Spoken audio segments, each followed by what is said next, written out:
Hello, আসসালামু আলাইকুম। আবার ফিরে এলাম মনোয়ার হোসেন নতুন কোনো একটি বিষয় নিয়ে গ্রাফিক্স স্কুল ইউটিউব চ্যানেলের পক্ষ থেকে। তো আমাদের গত ভিডিও টিউটোরিয়ালটি ছিল ইংরেজিতে কোনো একটি লোগো ডিজাইন সম্পর্কে। তো আজকে আবার মাতৃভাষায় ফিরে আসলাম, কারণ এই বিষয়টি আসলে মাতৃভাষাতে না করলে অনেকেই বুঝতে পারবেন না। আই ডোন্ট নো যে আমি আসলে মাতৃভাষা ছাড়া অন্য কোনো ভাষাতে ভালোভাবে বুঝাতে পারবো কিনা। সো আই হোপ যে আমার এই ভাষাটিতে ভালো দক্ষতা আছে, তো I will try to best see যে আসলে আজকে আমরা কি নিয়ে কাজ করতে যাচ্ছি সেটা হচ্ছে পার্সপেক্টিভ গ্রিড টুল। তো একটু বলে নেওয়া ভালো যে আসলে পার্সপেক্টিভ গ্রিড টুলটা কোথায় আছে, একটু দেখে নেন টুলবার থেকে অ্যাডোবি ইলাস্ট্রেটরে পার্সপেক্টিভ গ্রিড টুল, পার্সপেক্টিভ সিলেকশন টুল। সে যে এটা হচ্ছে সেই টুলস। আসলে তার আগে জানতে হবে যে আপনি পার্সপেক্টিভ গ্রিড টুল শেখার পর সেটা দিয়ে করবেন কি বা এটা কী কাজে ব্যবহৃত হয়। আসলে বলা হচ্ছে যে পার্সপেক্টিভ পার্সপেক্টিভ বলতে আমরা যেটা বুঝি যে কোনো একটা কৌণিক সাইড থেকে কোনো একটা বিষয়কে দেখা বা কোনো একটা বিষয়কে কল্পনা করা, একটা বিষয়কে প্লেসমেন্ট করা, লাইক দ্যাট। এখানে আমরা একটা 3D বিল্ডিংয়ের মতো একটা বিষয় দেখতে পাচ্ছি। যদি আমাদের কোনো একটা লোগো, কোনো একটা শেপ বা কোনো একটা প্রোডাক্ট প্যাকেজিংয়ের কোনো একটা পাশকে এরকম একটা পার্সপেক্টিভ অ্যাঙ্গেল থেকে দেখার ইচ্ছা হয়, তাহলে আমরা এরকম বিষয়টা ইউজ করতে পারি। তো মজার ব্যাপার এবং হাস্যকর একটা ব্যাপার হচ্ছে যে অনেকেই অনেক স্টুডেন্টই ফোন দিয়ে বা নক দিয়ে বলেন যে স্যার আসলে এরকম একটা বিষয়, একটা নেট চলে আসছে, একটা জালি চলে আসছে স্টোরে, এটা তো আসলে আমরা কাটতে পারতেছি না কোনোভাবেই, দেখুন এটা যাচ্ছে না, কোনো টুলস দিয়ে এটা সিলেক্টেড হয় না। হ্যাঁ, তো বিষয়টা কি তাহলে?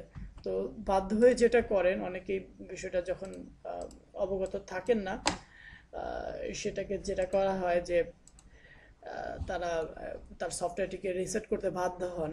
আসলে এটা একটা মজার এবং হাসি একটা ব্যাপার। আসলে যদি আসলে এটা ম্যাক্সিমাম ক্ষেত্রে যেটা হয় স্টুডেন্টদের বা অ্যাজ এ গ্রাফিক ডিজাইনার, তারা এটা আসলে এখানে বোঝেন না, হঠাৎ করে ক্লিক লেগে যায়, তারপর এটা চলে আসে, তখন এটা মুছতেও পারেন না। তো এটা আসলে অনেক হাস্যকর একটা ব্যাপার। সো এই সিম্পল একটা টুলস আপনার জেনে নেওয়া ভালো যে আসলে এটাকে আপনি কিভাবে চলে আসলে রিমুভ করবেন, অথবা কীভাবে এটা দিয়ে কাজ করবেন। আমরা তো আসলে আজকে সেটাই দেখবো। সি যে এটা আসলে যখন চলে আসবে, ধরেন আপনি ভুল করে নিয়ে আসছেন এখান থেকে, তো আপনাকে কষ্ট করে সিলেক্ট করতে হবে perspective selection tool, then you go 3D বক্সটি আছে এখানে দেখতে পাচ্ছেন, এই যে cross button, just cross press করলেই চলে যাবে। সো আই হোপ যে আজকের পর থেকে কেউ যদি ভুল করে এটা নিয়েও আসেন, তো এটা কাটতে পারবেন। তো আসলে ভুল করে কেন, আমরা এটা ভালো করেই শিখতে চাই, ভুল করার কি আছে। সে যে এরকম একটা বিষয় আসার পরে আমি এখানে কি রাখতে চাই, আমি একটু দেখে নিই। এটা একটা অবজেক্ট ছিল আমার, একটা লোগোর একটা সিম্বল। সো এটাকে আমি গ্রুপ করে নিলাম। গ্রুপ করার পরে এটাকে আমি ছোট করতে পারি বা এরকম বড় করতে পারি। সে এরকম অবস্থায় থাকাকালীন আমাকে যেটা করতে হবে, এখানে দেখেন একটা 3D প্যালেটের মতো ডেপথ আছে, লেফট রাইট অ্যান্ড বটম। আমি কোন সাইডে তাকে দেখতে চাই, এ পাশে না ও পাশে। সো আমাকে আগে থেকে এখানে ক্লিক করে ওই সাইডটা দেখাতে হবে, বাট দেখুন এটা কাজ করছে না, কেন করছে না? কজ আমাকে সিলেক্ট করতে হবে perspective selection tool. Then you try this, see bottom, top, left, okay. সে এখন আমি এই পাশটা সিলেক্ট করে রাখছি। ইন দ্যাট মোমেন্ট আমার হাতে আছে পার্সপেক্টিভ সিলেকশন টুল, এবং আমি কি করতেছি, এই যে লোগোটা ছিল 2D-তে ছিল, আমি তাকে সিলেকশন করলাম, সিলেক্ট করে জাস্ট বা বাইরে থেকেও আমি এভাবে সিলেক্ট করে নিয়ে সেখানে তাকে আমি প্লেস করলাম। ইভেন আমি তাকে কি করতে পারছি, ইনক্রিজও করতে পারছি, দেখুন যেদিকে নিচ্ছে সে কি ওই যে ওই বিল্ডিংয়ের মতো করে। ইভেন আমি শিফট এবং অল্টার ধরে তাকে কি করলাম, বড় করে না আমার ইচ্ছে মতো। তো এই তো এটা একটা পার্সপেক্টিভ সাইড থেকে হয়ে গেল। আমি একটু ছোট করে দিই তাকে।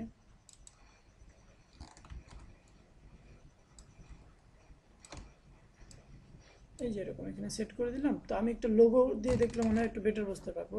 এ পাশে একটা লোগো ডিজাইন করা ছিল, আমি লোগোটাকে নিয়ে আসি এখানে। সরি, তার আগে আমাকে কি করতে হবে, যেহেতু আমি এ পাশে দিতে চাচ্ছি, আমাকে এখানে এসে প্যালেটটা সিলেক্ট করতে হবে। দেন এটাকে আমি ড্র্যাগ করে দেখুন জাস্ট এখানে নিয়ে আসলাম।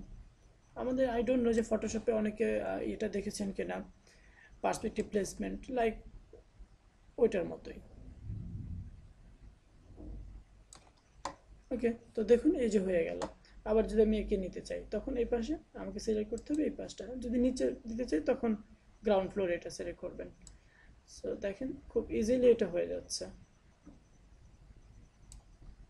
এরকম হয়ে যাওয়ার পর আমরা কি করব, এখানে গিয়ে ক্লিক করে এটা করে দেব। তো দেখুন এই যে এটা একটা পার্সপেক্টিভ সাইড থেকে, জাস্ট এক্সাম্পল যে আসলে আপনি এটা শিখে কি করতে পারেন। এই যে দেখুন এটা একটা সাইড থেকে হয়ে গেছে। তো জাস্ট এটাই যে আমরা বুঝলাম যে পার্সপেক্টিভ গ্রিড টুলটা কি কাজ করছে।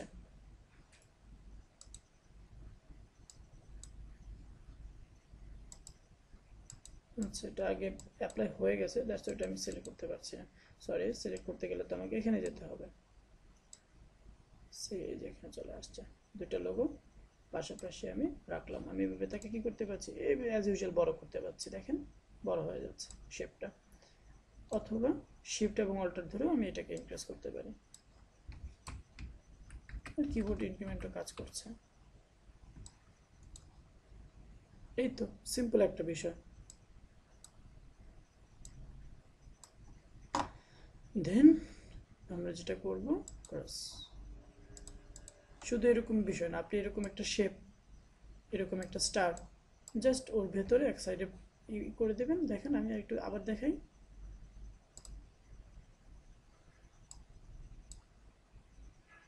যেমন এই পাশটা আছে, আমি যাচ্ছি কোথায়, পার্সপেক্টিভ সিলেকশন টুল। মনে রাখবেন শেপকে ধরার সময় আমাকে এই টুলসটা নিতে হবে।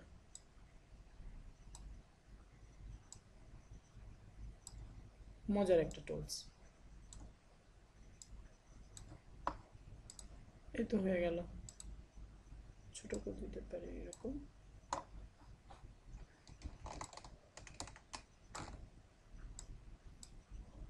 ডুপ্লিকেটটা আসলে এভাবে নেওয়া যাবে না, একটা নিয়ে তারপর কাজ করা উচিত ছিল। ওকে, তো এই ছিল বিষয়। সি যে আসলে এভাবেই একটা অ্যাঙ্গেল থেকে একটা বিষয়কে, একটা পার্সপেক্টিভ সাইড থেকে দেখার জন্য তাকে আমরা ইউজ করে থাকি। তো আই হোপ যে একটা সিম্পল বিষয়, বাট আপনারা হয়তো বা জানতেন না বা অনেকে জানতেন, তো আবার জেনে নিলেন। তো এভাবেই বিষয়টা দিয়ে কাজ করবেন। তারপর যদি কোনো কিছু বুঝতে প্রবলেম হয়, আমাদের ইউটিউব চ্যানেল গ্রাফিক্স স্কুল, আপনি এখানে নক দিতে পারেন।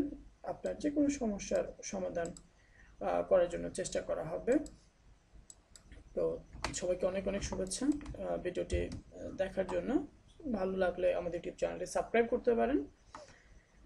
তো সবাই ভালো থাকুন, সুস্থ থাকুন। আজকের মতো এখানেই, আল্লাহ হাফিজ।